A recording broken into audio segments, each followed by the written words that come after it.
नमस्ते, मेरा नाम प्रथमेश रावलाने है। मैं रेनोवेट इंडिया का को फाउंडर हूँ।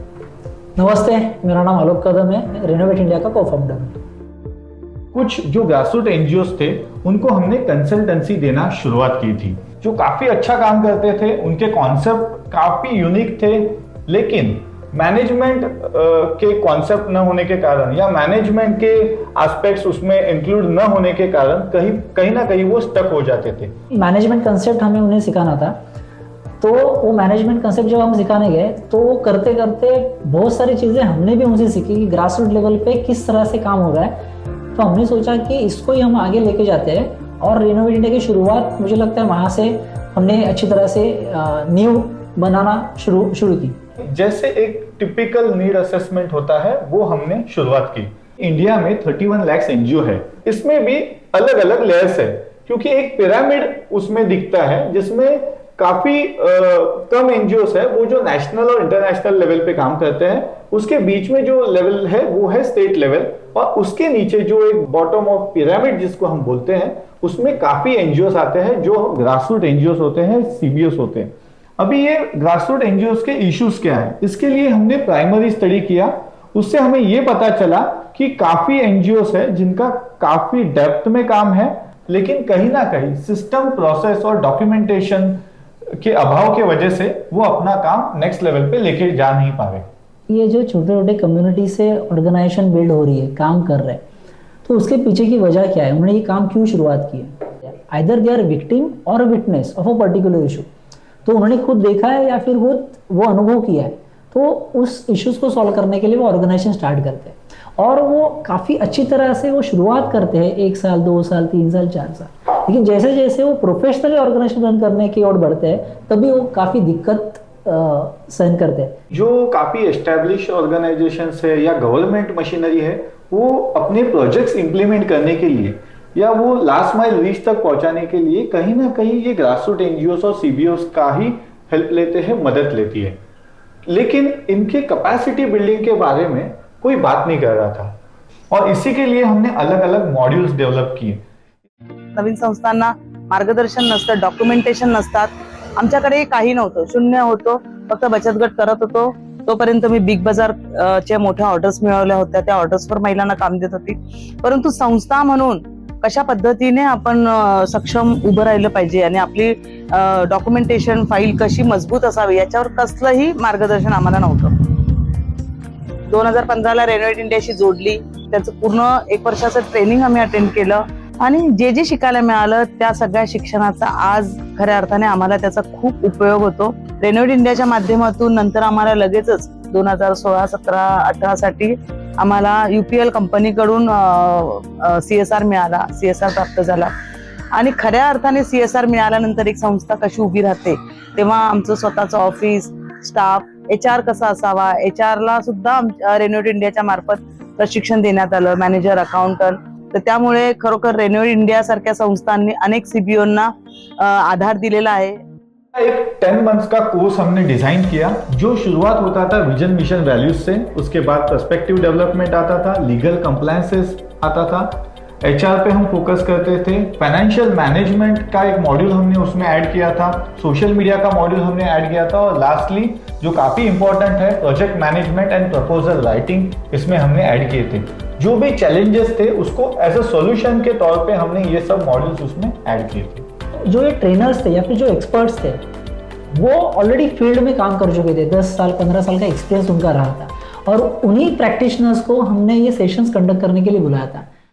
I think Renovate India has taken a good platform, created a good platform for small organizations who are looking for CSR funds, who are trying to improve their style of work, reporting systems, monitoring systems. So it's a very good opportunity for them to improve and improve their capabilities. So I think the Renovate India is giving a good platform to them. College के जो मेरे colleague थे, BMC officer mister Chandrakant तांबे, तो उनके साथ काफ़ी बातचीत होती थी। रेनोवेट इंडिया के स्ट्रगल में मैं किस्सा जानना चाहूँगा कि ऐसा नहीं है कि वो लोग स्ट्रगल नहीं कर रहे हैं, स्ट्रगल करके फिर बाद में उनको कुछ फाइनेंशियली भी बैकअप चाहिए था।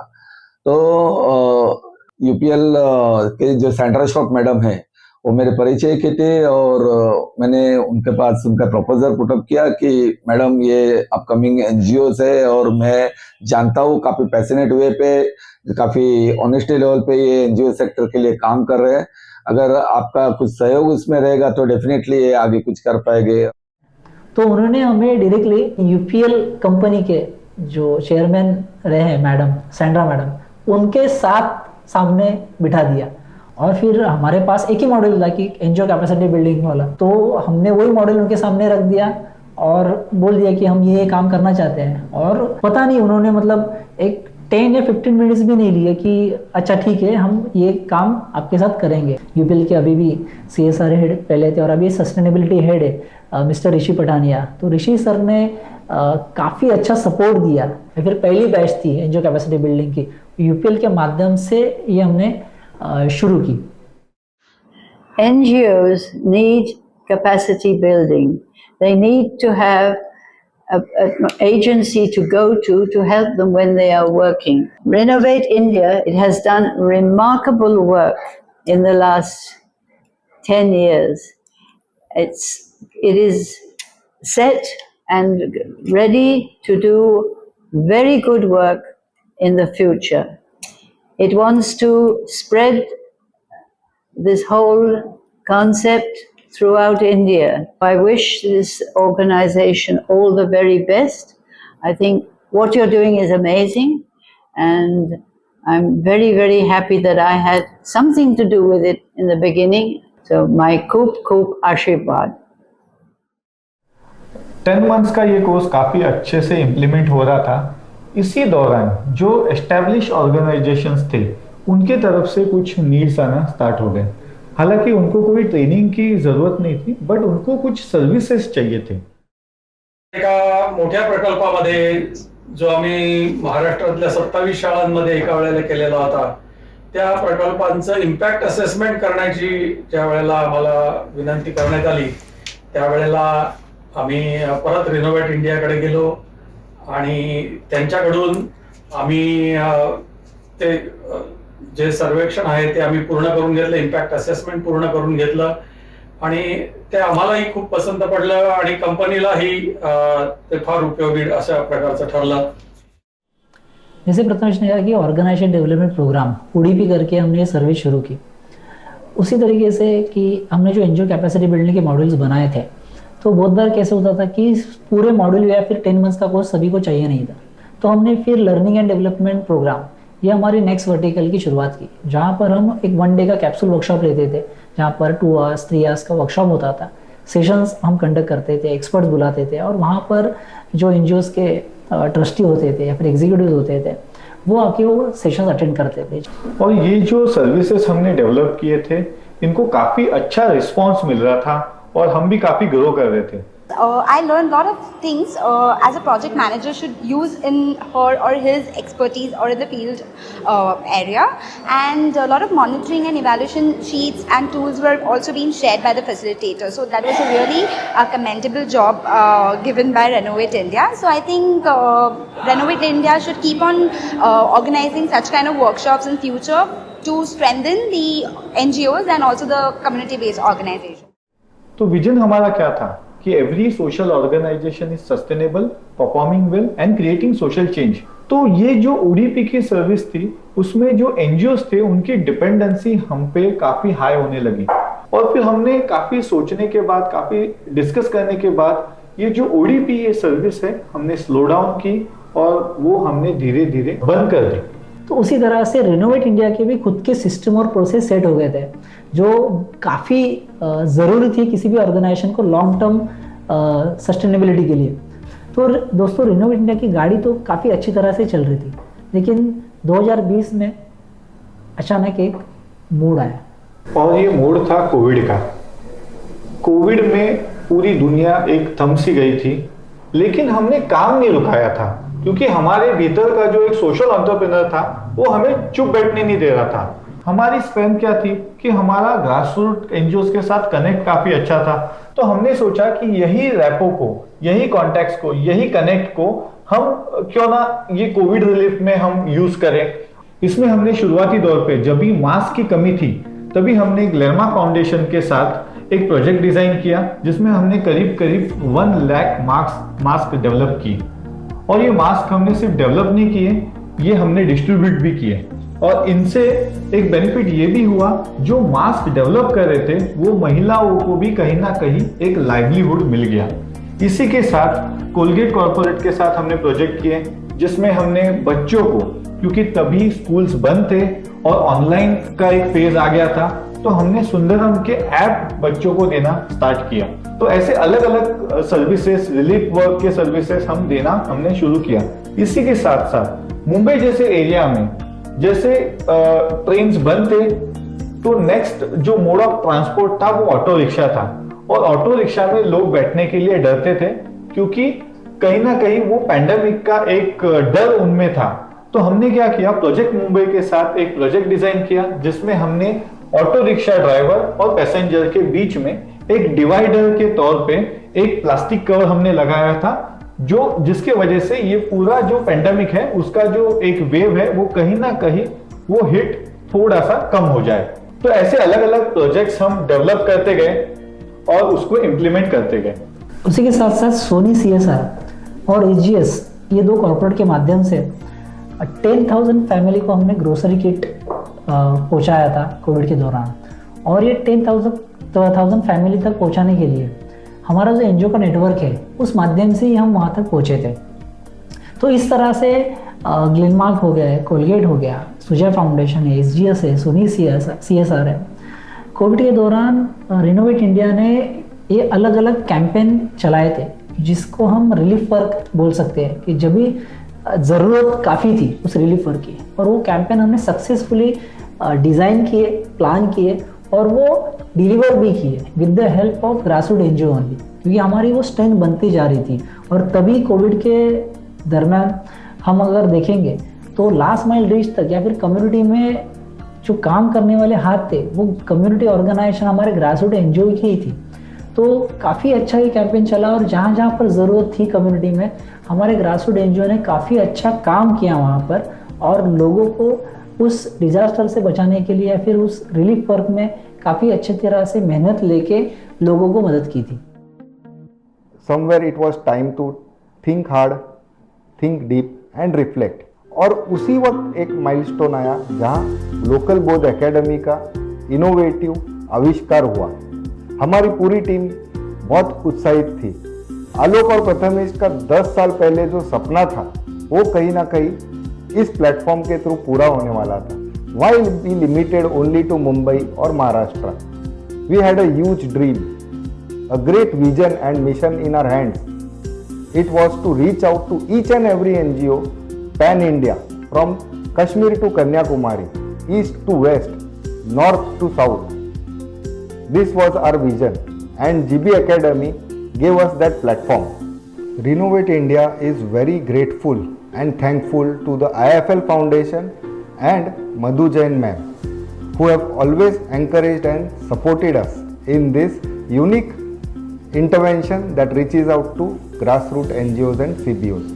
पहले तो जैसे हमने कहा, सारे कॉम्प्लेक्स मैनेजमेंट कॉन्सेप्ट्स एक आसान सरल तरीके से हिंदी में एक्सपर्ट्स द्वारा सारे ग्रासरूट एनजीओस को सिखाए जाते थे। प्लस फ्लेक्सिबिलिटी कि आप दिन में कभी भी और कहीं से भी ये मॉड्यूल्स एक्सेस कर सकते हो। इसका एक एंड में आपको टेस्ट भी होता था सिंपल सा, प्लस एक सर्टिफिकेशन आफ्टर कंप्लीशन। तो इन सब यूनिक फीचर्स के साथ अब एनजीओस के लिए मैनेजमेंट कॉन्सेप्ट सीखना और भी आसान हो गया था हमारे लोकल बोध ऐप पे। लोकल एनजीओस का सक्षम होना बहुत ही जरूरी है। अगर उनकी क्षमता को फाइनेंशियल एस्पेक्ट्स के अंदर, प्रोजेक्ट मैनेजमेंट में, प्रपोजल राइटिंग और रिपोर्ट राइटिंग के अंदर बढ़ा दिया जाए तो नेशन बिल्डिंग में और भी सहायता हो जाएगी। IIFL फाउंडेशन एवं रेनोवेट इंडिया ने पार्टनरशिप के अंदर जो है ग्लोकल बोध ऐप का लॉन्च किया है, जहां पर कि एनजीओ मैनेजमेंट सर्टिफिकेट कोर्स को किया जा सकता है। I believe that this will lead to a win-win situation for NGOs as well as for the corporates to create a sustainable non-profit ecosystem that can implement, lead and co-create. अभी फिलहाल वो Glocal बोध application एक web domain पे available है। Login करने के बाद अपने जितने भी कोर्सेज हैं वो सब अलग अलग मॉड्यूल्स के थ्रू कोर्स में उपलब्ध है, जैसे कि legal compliances for NGOs, NGO governance, finance management, human resource management, management of information system, project development and management, report writing, social marketing, ऐसे कई सारे कोर्सेज इस ऍप के थ्रू आप सबके लिए उपलब्ध है। प्रोजेक्ट मॅनेजमेंटचा कोर्स केल्यानंतर आम्ही आता वेगवेगळ्या कंपन्यांना प्रोजेक्ट रिपोर्ट सादर करू शकतो आणि आत्ता यावर्षी देखील आम्ही एक चांगल्या पद्धतीने प्रोजेक्ट सबमिट केला आणि काही कंपन्यांना सबमिट केल्यानंतर त्यांनी आमचा प्रोजेक्टही अप्रूव्ह केलेला आहे। जब कोविड जैसी हालात आई तो वहाँ पे फंड रेज करने के लिए बहुत दिक्कतें आती थी। जितने भी उन्होंने सवाल जवाब दिए थे वो सारे हमारे सवालों के जवाब थे और हमारा प्रॉब्लम था वो। रिनोवेट इंडिया की तरफ से हम लोगों ने काफ़ी कुछ चीज़ें सीखी हैं। सबसे पहले तो एक संस्था चलाने के लिए ATG 12A की ज़रूरत पड़ती है, जिसकी हम लोगों को इतना ज़्यादा सीरियसली पता नहीं था। दूसरा, प्रोजेक्ट बनाना, कोई चीज़ को लिखना और लिखकर साबित करना। तीसरी बात मैं ये कहूँ तो अकाउंटेबिलिटी क्या होनी चाहिए। और चौथी बात ये है कि हम CA के साथ कैसे डील करें। पांचवी बात ये थी कि रिनोवेट की जो टीम है इनका टीम वर्क बहुत अच्छा है। सब अच्छी तरीके से समझाएंगे, नहीं समझ में आया तो आपको 10 बार बताएंगे। अगर रिनोवेट इंडिया की अगर स्पेशली मैं बात करूँ ना तो एक खासियत है, वो खासियत ये है कि वो सिर्फ संस्थाओं को ट्रेनिंग नहीं देते हैं, ट्रेनिंग देते देते काम भी देते हैं। हम तहे दिल से उनका शुक्रिया अदा करते हैं पूरी टीम को।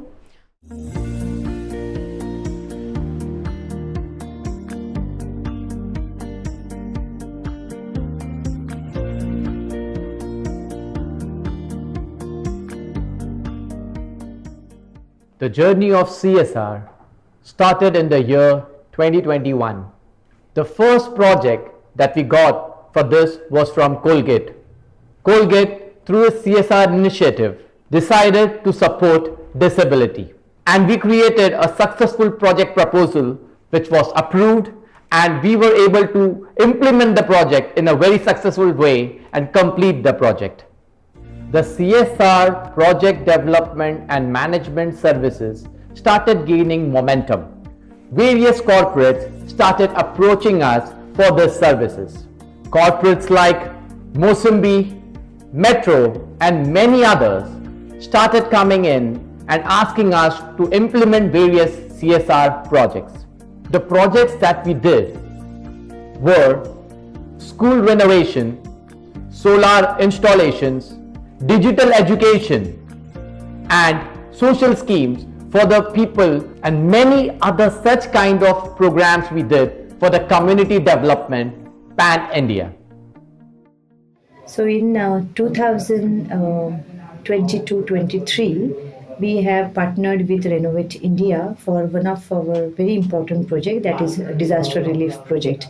So you must be aware that in August 2022, there were floods in Kolhapur district of Maharashtra, and it had affected a lot of infrastructure there, majorly the schools in Kolhapur. So Renovate India had helped us to identify those floods affected schools, and in fact they did a very thorough needs assessment of what actually required to be done in order to resume the schools and help the children. Also they helped in construction of the school, identifying proper contractors and doing this in a very, very transparent way. With all the other requirements of reporting and documentation, Renovate India did a fantastic job. I was very happy to go through their overall documents and the reports. It's very thorough documentation, and we were overall very happy with their work. We do this through a set of processes. The first being the need assessment at the start of the project. After that, we conceptualize the whole project and then design it. Once all the steps are done, then we have our strength, our NGOs. We get these NGOs on board for doing this project pan-India. There's a continuous monitoring from our end, and at the end, the most important part, we give an excellent report that is needed to the client with all the data required. Renovate India's study was comprehensive and the recommendations were highly relevant, highlighting cobblers' lack of awareness about various government welfare schemes and health issues. Renovate India further assisted us to run a CSR project to educate, handhold, and enroll more than 7,000 cobblers into various Government of India sponsored benefit schemes, thereby empowering this community. The project management, documentation, and reporting were up to mark.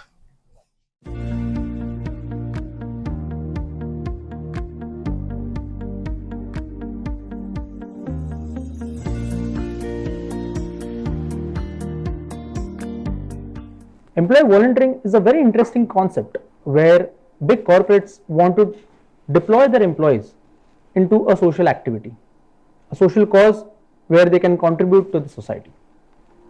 While we were exercising our project development and management services, we came across this opportunity where companies wanted us to mobilize NGOs or conduct certain activities in various locations. Right? That is where SDFC Ergo came into place. They offered us certain activities to be conducted during their September volunteering week. I guess it was back in 2022. We designed a series of activities onboarding our existing location partners who had recently graduated from our NGO capacity building program. Renovate India's core expertise being mobilizing, training, monitoring, implementing, and reporting. We successfully implemented those activities in a very short span, and that is where the journey for employee volunteering began for Renovate India. Till date, we have conducted more than 200 plus activities. We are present in 23 plus states of India.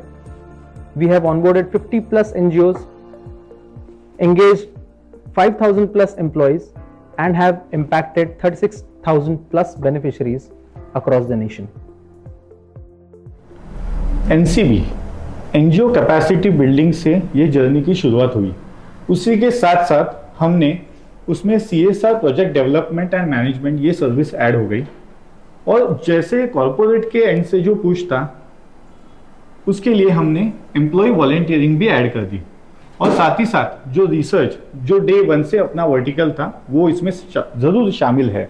अभी इसमें क्या हुआ है, इसमें corporate को जैसे चाहिए था वैसे हम प्रोजेक्ट डिजाइन करते गए और एनजीओस के माध्यम से हम उसको इम्प्लीमेंट करते गए। जैसे कोई भी एक एनजीओ हमारे साथ जुड़ जाता है तो वो एनजीओ कैपेसिटी बिल्डिंग के माध्यम से वो जुड़ जाता है, ठीक है। वहां पे उसका जो थ्योरी का पार्ट है वो कवर हो जाता है।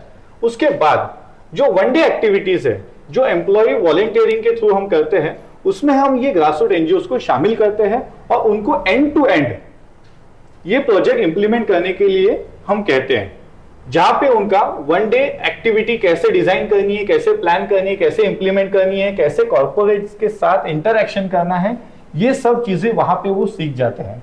उसी के साथ साथ जो ईयर लॉन्ग प्रोग्राम है जो CSR प्रोजेक्ट डेवलपमेंट और मैनेजमेंट सर्विस के अंडर आते हैं उसमें 3 months, 6 months, 9 months, 1 year जैसे थोड़े से लॉन्ग टर्म प्रोजेक्ट में हम ग्रासरूट एनजीओस को इन्वॉल्व करते हैं। उसमें वो प्रोजेक्ट कैसे डिजाइन करना है, कैसे इंप्लीमेंट करना है, कैसे रिपोर्ट करना है, ये सारी चीजें वो सीख जाते हैं।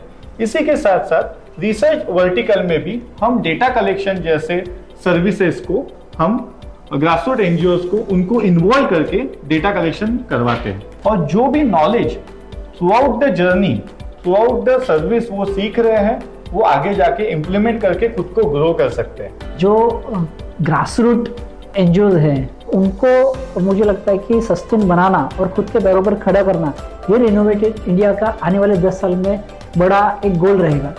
अभी तक हम तो 16 स्टेट तक पहुँचे हैं, लेकिन मुझे लगता है कि मैक्सिमम पैन इंडिया लेवल तक हम ये काम को हम आगे लेके जाना चाहते हैं। अच्छी तरह से एक पॉजिटिव इम्पैक्ट हम क्रिएट करना चाहते हैं। रेनोवेट इंडिया की जब शुरुआत हुई थी तो हम 2 जन थे, लेकिन 10 साल में काफ़ी लोग जुड़ते गए और आज कुल मिला के 25 की टीम हम साथ में मिलकर काम कर रहे हैं।